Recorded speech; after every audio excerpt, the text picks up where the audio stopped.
Assalamu alaikum wa rahmatullah abokan labari barkanmu da ƙara dawowa a cikin littafin mai suna namijin zuma. Inda muka tsaya a littafi na 29 idan ban manta ba yadda za mu tashi a littafi na 30. Gar a manta a danna mini subscribe a kuma danna mini like. Ci gaban labarin. Wani irin tausayinta ya lulluɓe Aizat ganin yadda ta rikice tana magana, ya kuma tabbatarwa ba ƙaramar wahala ta sha ba a first night ɗinta da shi, duk ta tsorata da shi. Yana jin tausayinta amma baya jin zai iya haƙura bai hau yaddanta ba gaskiya. Gindi kawai burarsa ke bukata, ki haƙuri momi, san ki ne ke haifar min da sha'awarki, kuma insha Allahu ba zan kashe ki ba, in na kashe ki in gawa. Ni dai kawai wallahi gindi nake so na zira masa bura. In ban zira ba, ni sai in mutu ai, in barki da takaba, don Allah ni ma ki rufa min asiri. Ya ƙara shi maganarsa yana haɗiyar yawo. Nabila ta kuma fashewa da wani kukan na takaicinsa, ta riƙe hannunsa sosai cikin nata, kamar zarariya ta ci gaba da cewa, ka yi haƙuri don Allah, ka yi min alfarmar unguwarki ko nan da 2 weeks ɗin ne sai ka yi. Duk da nan da 2 weeks ɗin ma na san ban warke ba wallahi, har yanzu zafi nake ji sosai a ƙasa na. Ta ƙarshe tana share hawayenta da hannunta, still hannunta na cikin nasa. Aizat ya ƙwace hannunsa cikin nata, zai jawo ta jikinsa. Ta tashi daga kan gadon cikin hanzari ta tsugunna ƙasa gurin gadon ta kama roƙonsa tana kuka. Da Allah kai haƙuri wallahi in kayi mutuwa zan. Da Allah karka azabtar da ni, kai haƙuri don Allah, don martaba Annabi sallallahu alaihi wasallam. Ganin ta tsugunne ƙasa ya ba sa mamaki. Wai yaushe take tsugunnawa a ƙasa tana roƙonsa? Ikon Allah ya faɗi yana ƙure ta da idanuwansa. Shi mamaki ta basa sosai. Na haƙura momi, ya faɗi zuciya fal tausanta gabaki ɗaya. Ta bashi tausayi. Yana buƙatar ta amma ya sa wa ransa dannewa zai yi kawai. Kallonsa ta yi, jin ya ce ya haƙura, san ba ta yadda ba, saboda ta san da wuya ya haƙura. Don Allah ka haƙura?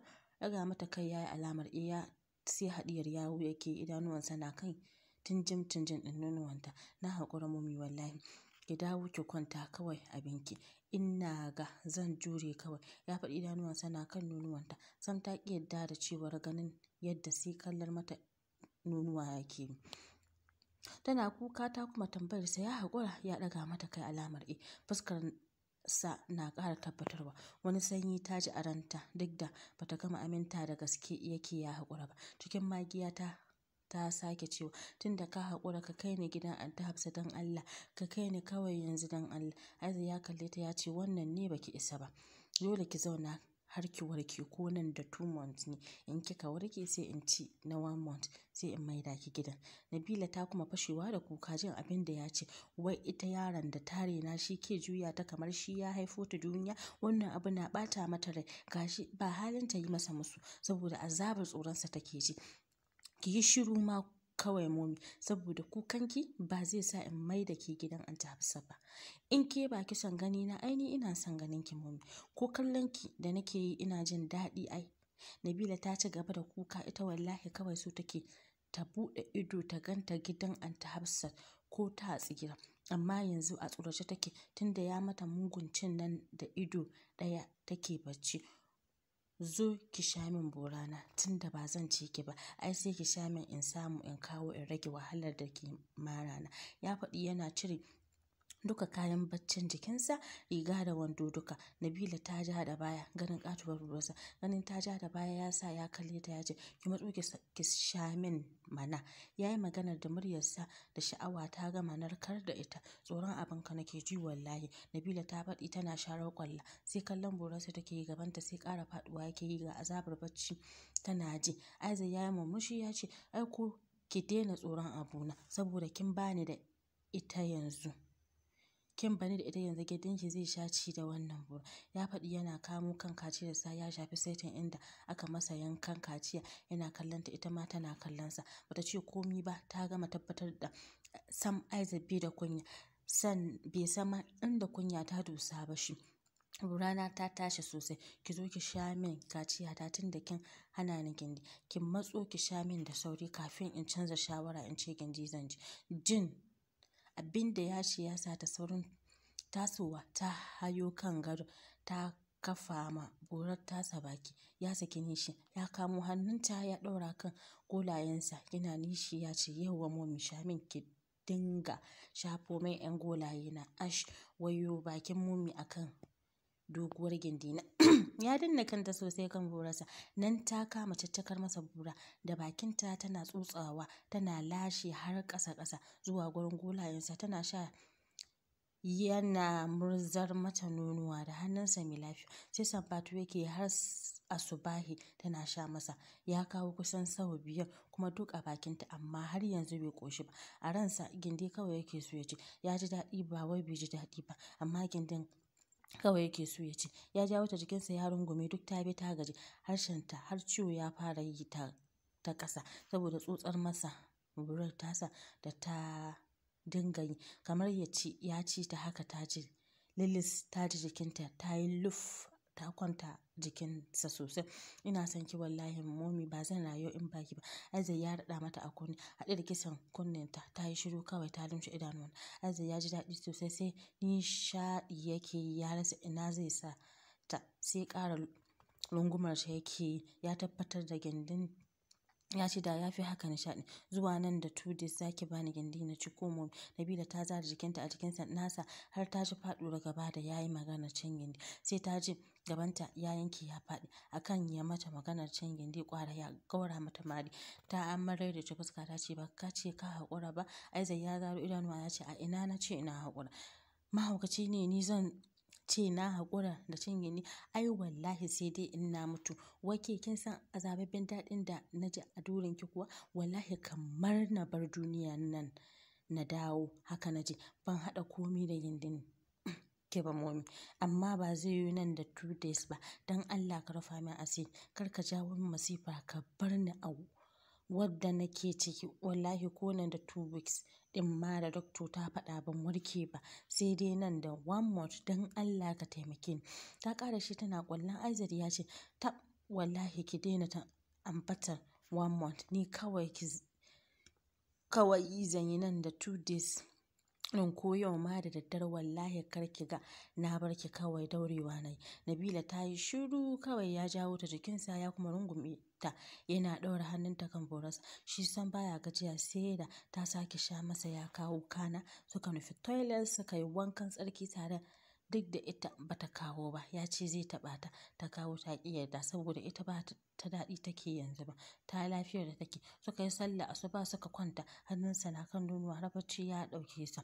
Nabila kam kasa bacci ta yi saboda tunanin abin da ya ce, ta san tsaf zai aikata. Ta kasa bacci har ya tashi wuraren ƙarfe 2 suka sake wankan tsarki saboda sai da ta sake sashi ya kawo. Nabila abin ya ishe ta, wato da gindinta ne haka zai ta ci kamar ya samu lafiyayyen abinci. Gaskiya ba za ta iya ba wallahi. Da haka ta fara tunanin ya za a yi ta bar gidan saboda ta gaji. Wuni ranar can suna abu ɗaya, sai wasanni take masa yana kawo.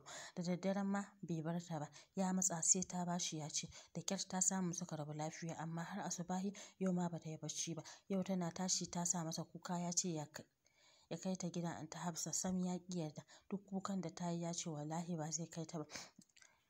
Kawo mata abincin safe ta ƙi ci, ya yi juyin duniya ta ƙi ci, ya bata a baki ta ƙi, na rana ma ta ƙi ci, har dare ma ta ƙi ci, ya yi amma ina sam ta ƙi ci. Nan fa hankalinsa ya matuƙar tashi, ransa ina zai sa rayuwarsa. Ya dinga roƙonta ta ci, ya mata barazana amma ina fir ta ƙi. Shi kansa bai ci komai ba, kaf hankalin lissafinsa ya tashi, dan ya shiga tambayar ta koya take so a yi.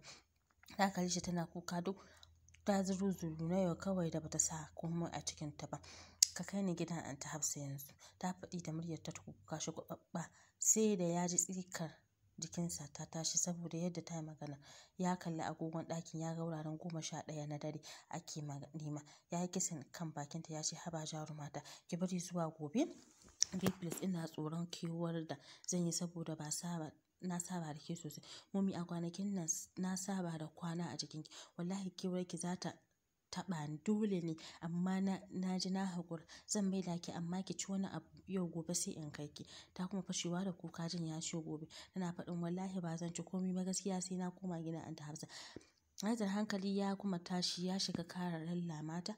Ki haƙuri Momi, gobe da safe sai in kanki. Zan kai ki wallahi na yi alƙawari. Kuma in gindinki ni ba ki so na ci, ni na riga na haƙura ma kawai Momi. Ya ƙarashi yana jin kamar zai yi ƙwalla, san baya so ta koma gidan Anta Hafsa. Shi yanzu babban tashin hankalinsa ta bar gida. Ko ganinta daɗi yake masa, yana rage masa azabar ɗin da yake ji a kan santa. Babban tashin hankalinsa ya buɗe ido bai ganta ba. Da ƙyar ya samu ta yadda ta sha malt, yayi ta ci abinci ta ƙi ci. Haka suka kwana, still bai bar ta ba, sai da ta kuma ta sa shi ya kawo. Nabila ta gaji iya gajiya, Allah ta dinga yi, gari ya waye ya kai ta gidan Anta Hafsa. Bayan sun yi wanka sun yi sallah, ta ce ya kai ta kawai. Ya lallaɓa ta har suka kwanta, ya kuma lagode ta. Wuraren ƙarfe 10 ya kira Zax ya ce ya zo yanzu. Ba jimawa Zax ya iso gidan, ya kawo musu breakfast. Nabila ta ƙi ci, shi ma ya kasa ci. Ta shirya ta sa hijabinta da rigar jallabiyarsa a jikinta, ko bura babu a jikinta. Dama haka ta zo ba bura da pant. Ba da Aizar ya so ba suka shiga mota. Zax ke tuƙi, shi kuma suna baya. Yana ta kallonta kamar ya samu TV. Sai yake da jallabiya black da ta matuƙar masa kyau. Suman nan tasa ta kai da sajensa sun kwanta lulluf, sai an nuna fuskar sa ke yi duk da baya cikin mood. Ya yi kyau, ya yi fresh saboda ya haɗu da sabon gindi. Wai dan maci ɗaya ya mai gindin. Zax mu je supermarket. Aizar ya yi magana a sanye. Zax da ke tuƙi ya ce to. Aizar ya kalli Nabila wadda ke ta murna yau za ta bacci mai daɗi. Ba ƙaramin bacci take ji ba. Momi duk kin tsane ne yanzu ko? Kawai saboda ina son ki, na shi gindinki shikenan kika tsane ni, kike so ki azabtar da ni da rashin ki ko? Ya faɗi, idanuwansa na kanta. Nabila ta rufe masa baki ƙasa-ƙasa. Ta ce Zakariya fa yana ji, ka daina faɗi please. Aizar ya taɓe baki da cewa ina ruwana da shi, ai na ga ke matata ce ta sunna, ba wai iskanci muke yi da ke ba, sunna muka raya. Nabila ta yi shiru ba tare da ta ce komai ba, saboda ganin yana neman yayata mata magana. Ta canza alkalan magana da cewa kar mu je wani supermarket please, kawai ka kai ni gida saboda kin kosa ki rabu da masifa ko? Nabila ta yi shiru a ranta, ta ce ai kafi masifa. Ba tare da ya ce komai ba suka isa supermarket din. Ya bar ta a mota saboda ta ce ba za ta iya shiga ba. Ba ƙaramin ciwo ƙasan take mata ba. Shi da za suka fita suka shiga cikin babban supermarket din. Za su taya su siya mata kayan ciye-ciye, kana suka koma gidan. Kana suka koma fannin sutura. Lace ma ya kwasan mata, lace da riguna a baya kusan kala 20, lace ma kusan kala 10, atamfofi 20, hijabai kam irin Egypt din nan sun fi kaloli 20. Ta koma fannin waya, ya siya mata waya ƙirar Samsung. Ya kula wayarta ta ci screen tun a asibiti ya gani. Aka yi lissafin komai, suka cire ta ATM ɗinsa, aka zuba kayayyakin a manyan ledoji. Ma'aikatan supermarket ɗin suka ɗauko manyan ledojin suka sa a boot ɗin motar. Aizar ya musu alkhairi sosai, kana suka shiga motar shi da Zax ya tada motar suka bar supermarket ɗin. Aizar ya tarar da ita sai bacci take yi. Aizar ya tarar da ita sai bacci take yi da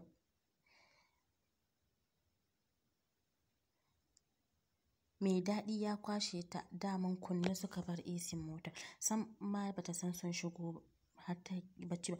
Aizar bai tashe ta ba saboda ya fahimci tana jin daɗin bacci. Ya manna mata kiss a kumatu.